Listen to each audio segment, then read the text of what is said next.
નમસ્તે વિદ્યાર્થી મિત્રો, નિમિષ ગુપ્તાની ગ્રુપ ટ્યુશનમાં ધોરણ 9માં વિજ્ઞાન વિષયમાં આપનું ફરીથી સ્વાગત છે. આપણે પ્રકરણ 5 ચાલુ છે. આજે પ્રકરણ 5માં આપણે કોષ કેન્દ્ર વિશે શીખવાનું છે. ગયા લેક્ચરમાં આપણે આશ્રુતિ અને એને અનુરૂપ ઘટનાઓ વિશે વાત કરી હતી. આજે સૌથી પહેલા આપણે કોષ કેન્દ્રની વાત કરવાની છે.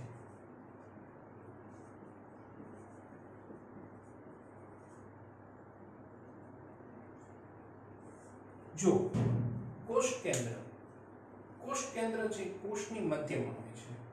કોષની મધ્યમાં આવેલી કોષની સૌથી અગત્યની અંગિકા છે. કારણ કે કોઈ પણ કોષ છે કોષ કેન્દ્ર વગર જીવિત ન રહી શકે. એટલે કોષ કેન્દ્ર કોષ માટે પાયાની જરૂરિયાત છે. કોષની બધી જ પ્રવૃત્તિઓ છે આ કોષ કેન્દ્ર છે એની માટે પાયારૂપ માહિતી છે. હવે કોષ કેન્દ્ર છે એની માટે જોઈએ તો સૌથી પહેલા બેવડું પડે. કોષ કેન્દ્રની ફરતે બેવડું પડ આવેલું. આ બેવડા પડને કોષ કેન્દ્ર પટલ કહેવામાં આવે. કોષની ફરતે બેવડું પડ, બે પડવાળું સ્તર હોય અને એને કોષ કેન્દ્ર પટલ કહેવાય. આ કોષ કેન્દ્ર પટલ છિદ્રાળુ હોય અને એના છિદ્રો દ્વારા કોષ કેન્દ્રના દ્રવ્યો કોષ રસ છે એમાં જઈ શકે અથવા ત્યાંથી આવી શકે. એટલે કોષ કેન્દ્ર અને કોષ રસ વચ્ચે આવજા કરી શકે કોષ કેન્દ્ર પટલમાં રહેલા છિદ્રો દ્વારા. બીજું કે ઘટકો. જો કોષ કેન્દ્રમાં એક તો હોય છે કોષ કેન્દ્રિકા, અને પુસ્તકનો ઉલ્લેખ નથી પણ આ હોય છે અંદરનું ઘટક. બીજું છે રંગસૂત્રો.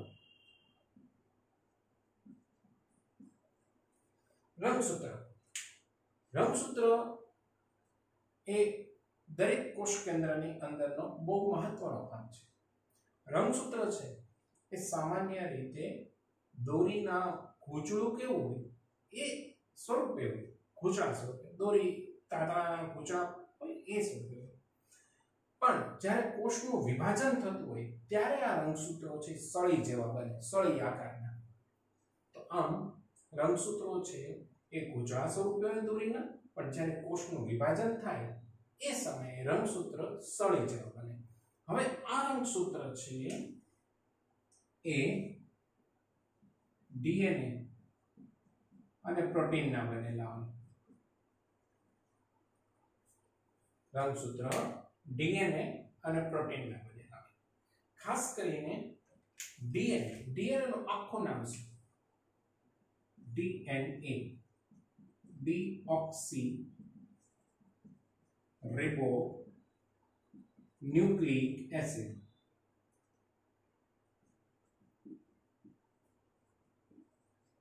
આ ડીએનએ નું આખું નામ છે. ડીએનએ નું આખું નામ ડીઓક્સી. આ ખાસ ધ્યાન રાખજો, એક માર્ક માટે બહુ અગત્યનો પ્રશ્ન છે. Deoxyribonucleic acid.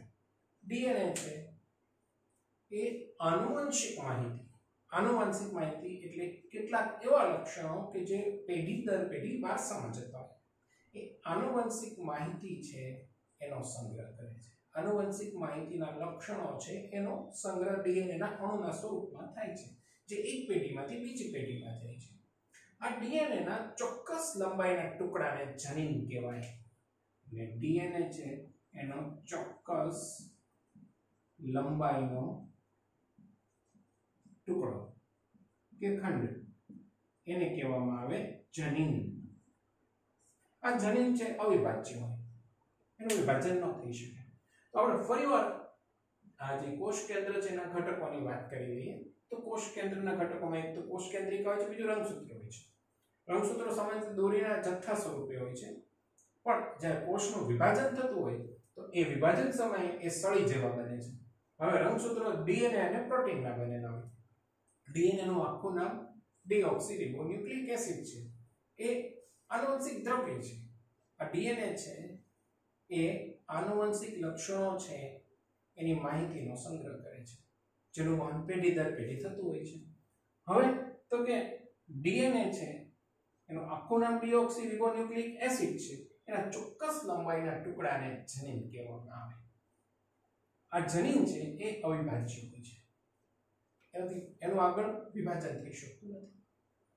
હવે આ ડીએનએ છે એનું મહત્વ શું છે? એક તો આનુવંશિક માહિતીના લક્ષણોનો સંગ્રહ કરે છે, બીજું કોષ છે એનું બંધારણ અને આયોજનને લગતી અગત્યની માહિતી ધરાવે છે. ડીએનએ કોષના બંધારણ અને આયોજનને લગતી અગત્યની માહિતી ધરાવે છે. અહીંયા આપણે એક વાત તમને કીધું કે દરેક વ્યક્તિનો ડીએનએ છે ને અલગ હોય. સંતતિનો ડીએનએ એટલે કે પુત્ર કે પુત્રી એનો ડીએનએ, બાળકોનો ડીએનએ એના માતા પિતાના ડીએનએ સાથે મળતું આવતું. એટલે આ ઘટના છે એ કોઈ ગુના થયા હોય, કોઈ બાળક ગુમ થઈ ગયું હોય, કોઈ સગાવાલાને શોધવાના હોય, એવા સમયે પોલીસને મદદ કરે એની માટેનો ડીએનએ ટેસ્ટ આવે. આ ડીએનએ ટેસ્ટ છે એની ઉપરથી નક્કી થાય કે ભાઈ એ બાળક એ માતા પિતાનું છે કે નહીં, એ લાશ એ પરિવારની છે કે નહીં. તો એ ડીએનએ ટેસ્ટ પોલીસને ગુના શોધવા માટે, ગુના છે એનો ઉકેલવા માટે બહુ અગત્યનું સાધન છે. હવે આપણે અહીંયા જોઈએ કે ડીએનએ એક તો મેં કીધું આનુવંશિક માહિતીના લક્ષણોનો સંગ્રહ કરે છે. એનું બીજું અગત્યનું કામ શું છે? તો કે કોષનું આયોજન અને એનો જે વિકાસ છે એ માટેની અગત્યની માહિતી ધરાવે છે. હવે તો કે જે ક્રિયા દ્વારા એક કોષમાંથી બે કોષનું નિર્માણ થાય, એક કોષનું વિભાજન થઈને બે કોષનું નિર્માણ થાય, એને કોષ વિભાજન કહેવામાં આવે. તો આ કોષ વિભાજનની ક્રિયામાં પણ કોષ કેન્દ્ર મહત્વનો ભાગ ભજવે. એટલે કોષ કેન્દ્રનું કાર્ય જોઈએ તો એક તો કોષ વિભાજનની ક્રિયામાં મહત્વનો ભાગ ભજવે, કોષ વિભાજનમાં મહત્વનો ભાગ. એવી જ રીતે બીજું કે કોષ છે એનો વિકાસ થાય અને કોષ પરિપક્વતા તરફ આગળ વધે.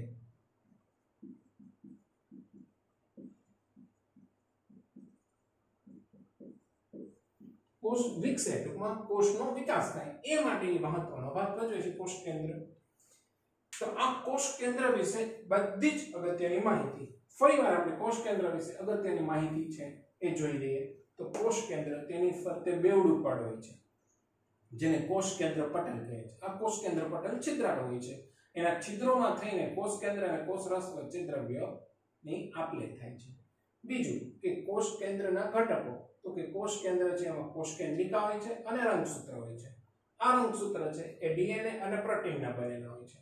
ડીએનએ નું આખું નામ ડીઓક્સીરિબોન્યુક્લિક એસિડ છે.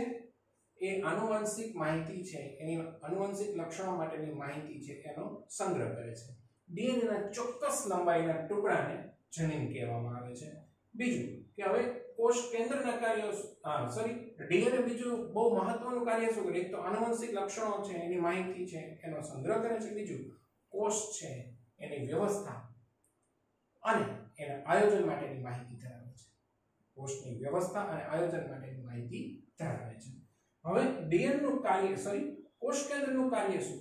તો કે કોષ વિભાજનમાં મહત્વનો ભાગ ભજવે. કોષ વિભાજન એટલે જે ક્રિયા દ્વારા એક કોષનું બે કોષમાં વિભાજન થાય, સાથે સાથે કોષનો વિકાસ થાય અને કોષ પરિપક્વતા તરફ આગળ વધે, એમાં પણ મહત્વનો ભાગ ભજવે છે. હવે તો કે બેક્ટેરિયા જેવા કેટલાક સજીવો હોય છે ને, ખાસ કરીને બેક્ટેરિયામાં એમાં જે કોષ કેન્દ્રનો પ્રદેશ હોય ને ખૂબ જ ઓછો અને અસ્પષ્ટ હોય. કોષ કેન્દ્ર પટલ ન હોય, કોષ કેન્દ્ર પટલ ન હોય અને કોષ કેન્દ્રનો વિસ્તાર ખૂબ જ ઓછો અને અસ્પષ્ટ હોય. આવા કોષને આદિકોષ કેન્દ્રીય કોષ કહેવાય. કેવા કોષને? જેમાં કોષ કેન્દ્ર પટલનો અભાવ હોય. એટલે કોષ કેન્દ્રનો જે વિસ્તાર હોય અવ્યાખ્યાયિત હોય, અસ્પષ્ટ હોય, એને આદિકોષ કેન્દ્રીય કોષ કહેવામાં આવે. એમાં માત્ર ન્યુક્લિક એસિડ જ હોય કોષ કેન્દ્રના વિસ્તારમાં, એટલે ન્યુક્લિયોઇડ તરીકે પણ ઓળખવામાં આવે. એને ન્યુક્લિયોઇડ.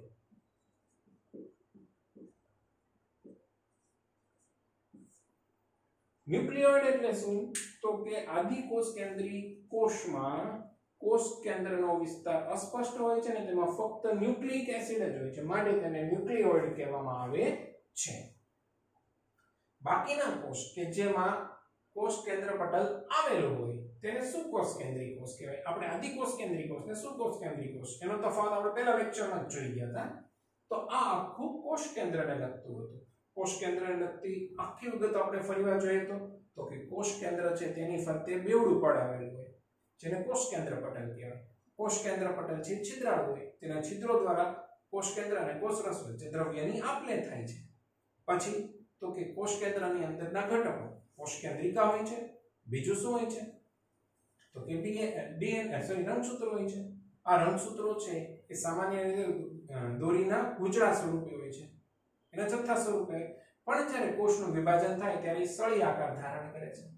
હવે રંગસૂત્રો શેના બનેલા હોય? રંગસૂત્રો ડીએનએ અને પ્રોટીનના બનેલા હોય છે. આ ડીએનએ છે એનું આખું નામ શું? ડીઓક્સીરિબોન્યુક્લિક એસિડ. એના ચોક્કસ લંબાઈના ખંડને જનીન કહેવામાં આવે, ખંડ કે ટુકડાને. ડીએનએ ના બે કામ છે. એક તો આનુવંશિક લક્ષણો માટેની માહિતીનો સંગ્રહ કરે છે, બીજું કે તેમાં કોષ છે એની વ્યવસ્થા અને એના આયોજન છે એની માહિતીનો સંગ્રહ થયેલો હોય છે. આ બે કામ. હવે કોષ કેન્દ્રનું કામ શું છે? કોષ કેન્દ્ર પહેલું કામ કોષના વિભાજન માટે મહત્વનો ભાગ ભજવે છે. બીજું કોષનો વિકાસ થાય અને કોષ પરિપક્વતા તરફ આગળ વધે એમાં એ મહત્વનો ભાગ ભજવે છે. હવે કેટલાક કોષો એવા હોય છે, ખાસ કરીને બેક્ટેરિયામાં, કે જેમાં કોષ કેન્દ્ર પટલ હોતું નથી અને એને લીધે કોષ કેન્દ્રનો વિસ્તાર ખૂબ જ ઓછો અને અસ્પષ્ટ હોય છે, અવ્યાખ્યાયિત હોય છે. આવા કોષને આદિકોષ કેન્દ્રીય કોષ કહેવામાં આવે છે. બેક્ટેરિયા છે એ આદિકોષ કેન્દ્રીય કોષ છે અને જે કોષમાં કોષ કેન્દ્ર પટલ સ્પષ્ટ હોય તેવા કોષને સુકોષ કેન્દ્રીય કોષ કહેવાય. આદિકોષ કેન્દ્રીય કોષમાં પટલની અંગિકાઓ હોતી નથી, કોષ કેન્દ્રિકા પણ હોતી નથી. જ્યારે સુકોષ કેન્દ્રીય કોષમાં પટલની અંગિકાઓ હોય છે, કોષ કેન્દ્રિકા પણ હોય છે, કોષ કેન્દ્ર પટલ હોય છે. આદિકોષ કેન્દ્રીય કોષ છે એ કદમાં નાનો હોય, સુકોષ કેન્દ્રીય કોષ છે એ કદમાં મોટો હોય. આ ઉપરાંત તો કે આદિકોષ કેન્દ્રીય કોષ છે એમાં એકલ રંગસૂત્ર હોય, જ્યારે સુકોષ કેન્દ્રીય કોષ છે એમાં રંગસૂત્રો છે એ એકલને બદલે જથ્થામાં હોય છે, બે, એટલે કે બેવડાયેલા હોય છે, સંખ્યામાં બે હોય છે. આમ કોષ કેન્દ્ર છે એની તમામ વિગતો. હવે આપણે કોષની અંદરની વિવિધ અંગિકાઓ છે એની માહિતી મેળવવાની છે.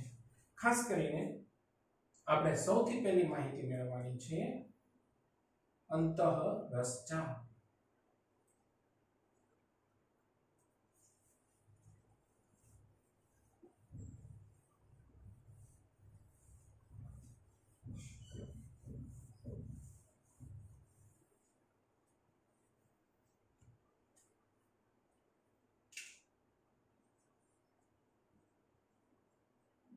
અંતઃરસજાળ.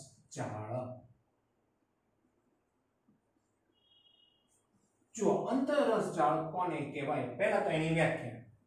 અંતઃરસજાળ એ નલિકાઓ અને પુટિકાઓની બનેલી આવૃત, એટલે જેની ફરતે આવરણ છે એની જાળીમય રચના છે. એટલે આપણે એની વ્યાખ્યા લખવી હોય તો કેમ લખાય? નલિકાઓ અને પુટિકાઓ ની મોટી આવૃત જાળીમય રચના.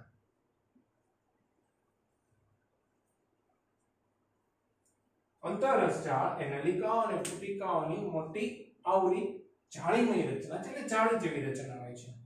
હવે એ કયા સ્વરૂપે હોય એટલે એનું સ્વરૂપ તો કે લાંબી નલિકા,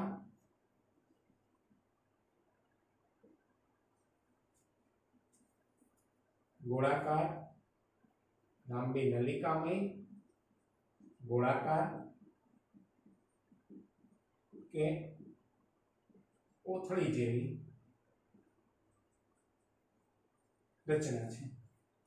જો આ એનું સ્વરૂપ છે, લાંબી નલિકાઓ, નળી જેવી, અથવા ગોળાકાર અથવા તો કોથળી જેવી પુટિકાઓ છે.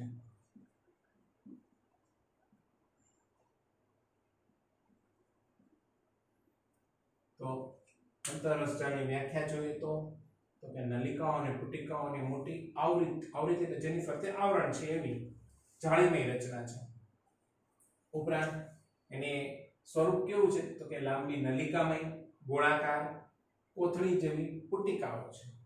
હવે તો કે એની જે પટલમય રચના છે કોની અંતરરસ જાળની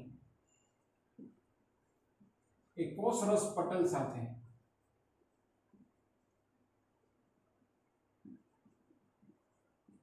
મળતી આવે છે। તેની પટલમય રચના કોષરસ પટલ સાથે મળતી આવે છે। હવે એના પ્રકારો અંતરરસ જાળના પ્રકાર અંતરરસ જાળના બે પ્રકાર છે।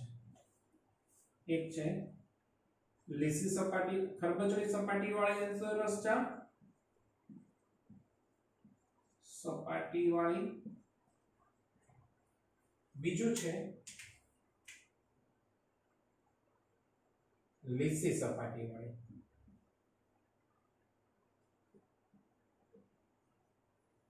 अंतररस जाळना बे प्रकार खरबचडी सपाटी वाળી अंतररस जाळ લીસી सपाटी वाળી अंतररस जाळ। जे खरबचडी सपाटी वाળી अंतररस जाळ છે એની સપાટી પર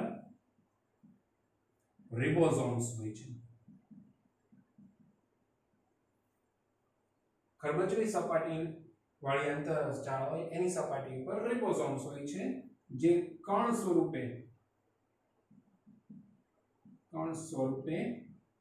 ચોંટેલી હોય અને એ પ્રોટીન નું નિર્માણ કરે પ્રોટીન સંશ્લેષણ કરે। આ જે પ્રોટીન ઉત્પન્ન થાય એને જરૂરિયાત મુજબ કોષમાં જુદા જુદા સ્થાનોએ મોકલવામાં આવે। જ્યારે લીસી સપાટી વાળી અંતરરસ જાળ છે એ લિપિડ્સ નું નિર્માણ કરે લિપિડ્સ ના અણુ નું સંશ્લેષણ।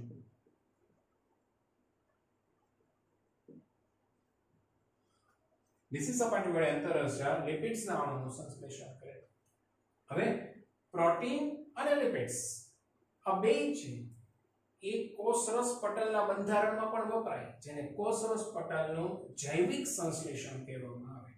એટલે અંતરરસ જાળ દ્વારા ઉત્પન્ન થતા પ્રોટીન અને લિપિડ્સ ક્યાં વપરાય છે તો કે કોષરસ પટલના નિર્માણમાં જેને કોષરસ પટલના બંધારણમાં જેને કોષરસ પટલનું જૈવિક સંશ્લેષણ પણ કહેવામાં આવે છે। એટલે આપણો મુદ્દો આમ થશે કોષરસ પટલનું જૈવિક સંશ્લેષણ। એવી જ રીતે રચના તો કે એની રચના જુદા જુદા કોષોમાં એની રચના અને બંધારણમાં બહુ મોટો તફાવત જોવા મળે। રચના ખૂબ જ વિવિધતા જોવા મળે અંતરરસ જાળની।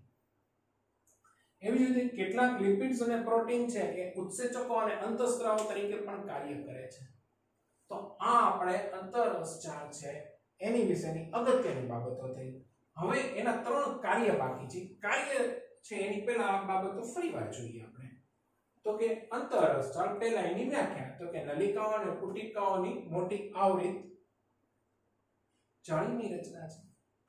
સાથે સાથે તો કે એનું સ્વરૂપ કેવું હોય તો કે લાંબી નલિકામય ગોળાકાર કે કોથળી જેવી પુટિકાઓ છે અને એની જે પટલમય રચના હોય છે કોષરસ પટલ સાથે સામ્યતા ધરાવે છે। હવે એના પ્રકારમાં બે આવશે લીસી સપાટી વાળી અંતરરસ જાળ અને ખરબચડી સપાટી વાળી। જે ખરબચડી સપાટી વાળી અંતરરસ જાળ છે એની પર રિબોસોમ્સ આવેલા કણ સ્વરૂપે ચોંટેલા હોય જે પ્રોટીનનું નિર્માણ કરે છે। આ પ્રોટીન જરૂરિયાત મુજબ કોષના જુદા જુદા ભાગોમાં મોકલવામાં આવે છે। હવે લીસી સપાટી વાળી અંતરરસ જાળ જે લિપિડ્સના અણુનું નિર્માણ કરે છે। આ પ્રોટીન અને લિપિડ્સ છે એ કોષરસ પટલના બંધારણમાં ઉપયોગી છે એને કોષરસ પટલનું જૈવ સંશ્લેષણ કહેવામાં આવે છે। એની સાથે સાથે તો કે કેટલાક પ્રોટીન અને લિપિડ્સ છે એ તો કે ઉત્સેચકો અને અંતઃસ્ત્રાવો તરીકે પણ કાર્ય કરે છે। હવે અંતરરસ જાળ છે એની રચનામાં જુદા જુદા કોષોમાં ઘણી વિવિધતા જોવા મળે છે। હવે આપણે એના કાર્યો જોઈએ। અંતરરસ જાળના કાર્યો અહીંયા આગળ દર્શાવું છું। સૌથી પહેલા વહન માર્ગ એટલે છે તો કે અંતરરસ જાળ છે એ કોષ કેન્દ્ર અને કોષરસ અથવા તો કોષરસના જુદા જુદા પ્રદેશો વચ્ચે દ્રવ્યોના વહન માટે એક માર્ગનું નિર્માણ કરે છે। કોની કોની વચ્ચે તો કે કોષ કેન્દ્ર કોષરસ અથવા તો કોષરસ ના વિવિધ પ્રદેશો। એની વચ્ચે એક વહન માર્ગનું નિર્માણ કરે છે।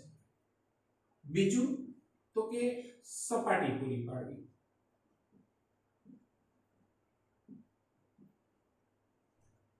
કોષમાં કેટલીક જૈવ રાસાયણિક ક્રિયાઓ થતી, આ જૈવ રાસાયણિક ક્રિયાઓ માટે કોષરસીય સપાટીની જરૂર પડે। આ કોષરસીય સપાટી છે અંતરરસ જાળ પૂરી પાડે, કારણ કે એની સપાટી મોટી હોય એટલે અંતરરસ જાળ છે એ કોષમાં થતી કેટલીક જૈવ રાસાયણિક ક્રિયાઓ માટે કોષરસીય સપાટી પૂરી પાડે, કોષરસીય સપાટી પૂરી પાડે છે। બીજું કે યકૃત માં આવેલ લીસી અંતઃ રસજાળ ના સમૂહ, યકૃતમાં જે લીસી અંતઃ રસજાળના સમૂહ હોય ને એ દવા એટલે ઔષધ અને ઝેરી દ્રવ્યો એને બિનઝેરી દ્રવ્યોમાં ફેરવે।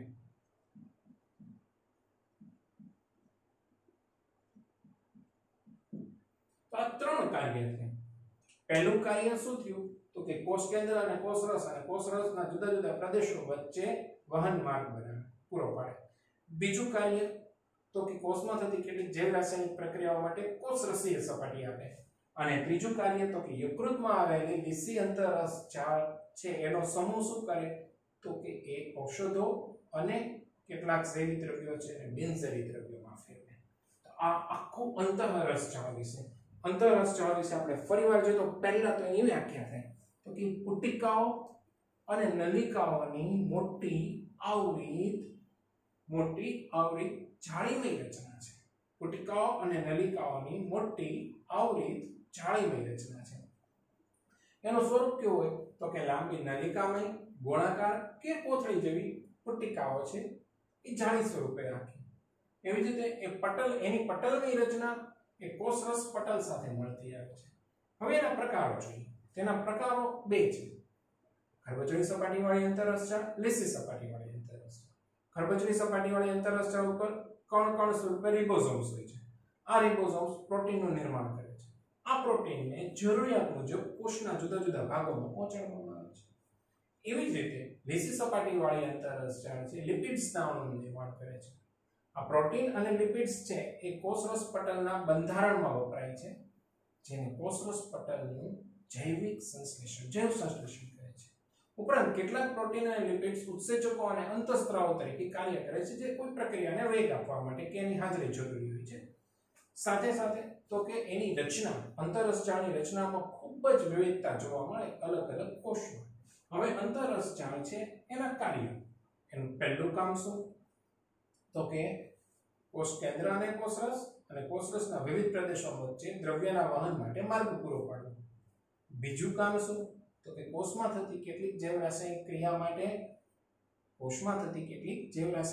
માટે કોષરસીય સપાટી પૂરી પાડવી। અને ત્રીજું તો કે યકૃતમાં આવેલી જે અંતરરસ જાળ હોય છે, લીસી અંતરરસ જાળનો સમૂહ એ ઔષધો અને ઝેરી દ્રવ્યો અને બિનઝેરી દ્રવ્યોમાં ફેરવે છે।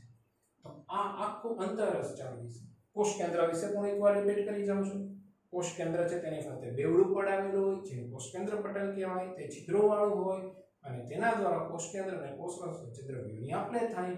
બીજું કોષ કેન્દ્રના ઘટકો, કોષ કેન્દ્રિકા અને રંગસૂત્રો છે એ દોરીના જથ્થા જેવા હોય પણ કોષ વિભાજન વખતે તે સળી જેવા બને છે। રંગસૂત્રો ડીએનએ અને પ્રોટીનના બનેલા હોય। ડીએનએ નું આખું નામ ડીઓક્સીરિબોન્યુક્લિક એસિડ છે। ડીએનએ ના ચોક્કસ લંબાઈના ટુકડાને જનીન કહેવામાં આવે છે, જે અવિભાજ્ય છે। બીજું કે ડીએનએ ના બે, એક તો આનુવંશિક માહિતી માટેના લક્ષણો છે એ ધરાવે છે, બીજું કોષ છે એના બંધારણ અને એના આયોજન વિશેની માહિતી ધરાવે છે। હવે કોષ કેન્દ્રના કામ શું? પહેલું, કોષ વિભાજનમાં મહત્વનો ભાગ ભજવે છે। બીજું, કોષનો વિકાસ થાય અને પરિપક્વતા તરફ આગળ વધે એમાં પણ મહત્વનો ભાગ ભજવે છે। હવે કેટલાક કોષોમાં કોષ કેન્દ્ર પટલ હોતું નથી, એટલે કોષ કેન્દ્રીય વિસ્તાર અવ્યાખ્યાયિત બને છે, ખૂબ જ ઓછું હોય છે। એવા કોષને આદિકોષ કેન્દ્રીય કોષ કહેવામાં આવે છે। અને એવા કોષ કેન્દ્રીય વિસ્તારમાં માત્ર ન્યુક્લિક એસિડ જ હોય છે, જેને ન્યુક્લિયોઇડ તરીકે ઓળખવામાં આવે છે। આ આખું કોષ કેન્દ્ર વિશે હતું। પછી અંતરરસ જાળ, એનું પણ ફટાફટ કહી જાઉં છું। અંતરરસ જાળ તો કે તે નલિકાઓ અને પુટિકાઓથી આવૃત, તે નલિકાઓ અને પુટિકાઓની મોટી આવૃત જાળીરૂપ રચના છે। એવી રીતે તે લાંબી નલિકા હોય, ગોળાકાર કે કોથળી જેવી પુટિકાઓ હોય છે, તેની પટલીય રચના છે, કોષરસ પટલ સાથે મળતી આવે છે। તેના બે પ્રકાર છે। પ્રકારની તો તમને તરત યાદ રહી જશે, ખાસ કરીને તે નલિકાઓ અને પુટિકાઓની મોટી આવૃત જાળીવાળી રચના છે। તે કયા સ્વરૂપે હોય છે? તે મોટી નલિકામાં ગોળાકાર કે કોથળી જેવી પુટિકાઓ છે અને તેના બે પ્રકાર છે, લીસી સપાટીવાળી, ખરબચડી સપાટીવાળી। ખરબચડી સપાટીવાળી છે એની પર રિબોસોમ્સ આવેલા હોય છે। રિબોસોમ્સ કણ સ્વરૂપે ચોટેલા હોય અને પ્રોટીનનું નિર્માણ કરે છે। આ પ્રોટીન જરૂરિયાત મુજબ કોષના વિવિધ ભાગોમાં પહોંચાડવામાં આવે છે। એવી જ રીતે તો કે લીસી સપાટીવાળી આંતરરસાળ લિપિડ્સનું નિર્માણ કરે છે। તો પ્રોટીન અને ચરબીના અણુઓ છે, લિપિડ્સ એટલે ચરબી, એ તો કે કોષરસ પટલ છે એના બંધારણમાં ઉપયોગી છે, એમાં મદદ કરે છે, જેને કોષરસ પટલનું જૈવ સંશ્લેષણ કહેવાય। ઉપરાંત પ્રોટીન અને લિપિડ્સના અણુઓ છે એ ઉત્સેચક અને અંતઃસ્ત્રાવ તરીકે પણ કાર્ય કરે છે। આ ઉપરાંત હવે એના કાર્યો જોઈએ તો પહેલું કોષ કેન્દ્ર અને કોષરસના વિવિધ પ્રદેશો વચ્ચે દ્રવ્યોનું વહન માટે માર્ગ બનાવે છે, માર્ગ પૂરો પાડે છે। બીજું તો કે કોષની કેટલીક જૈવ રાસાયણિક ક્રિયાઓ માટે તો કે કોષરસીય સપાટી પૂરી પાડે છે। અને ત્રીજું યકૃતમાં જે લીસી સપાટીવાળી અંતરરસજાળનો સમૂહ હોય છે એ ઔષધો અને ઝેરી દ્રવ્યો છે એને બિનઝેરી દ્રવ્યોમાં ફેરવે છે। બે બહુ અગત્યના મુદ્દાઓ છે, આજે આપણે પૂરા કરીએ છીએ અને આજનો લેક્ચર આપણે અહીંયા સુધી રાખીએ છીએ।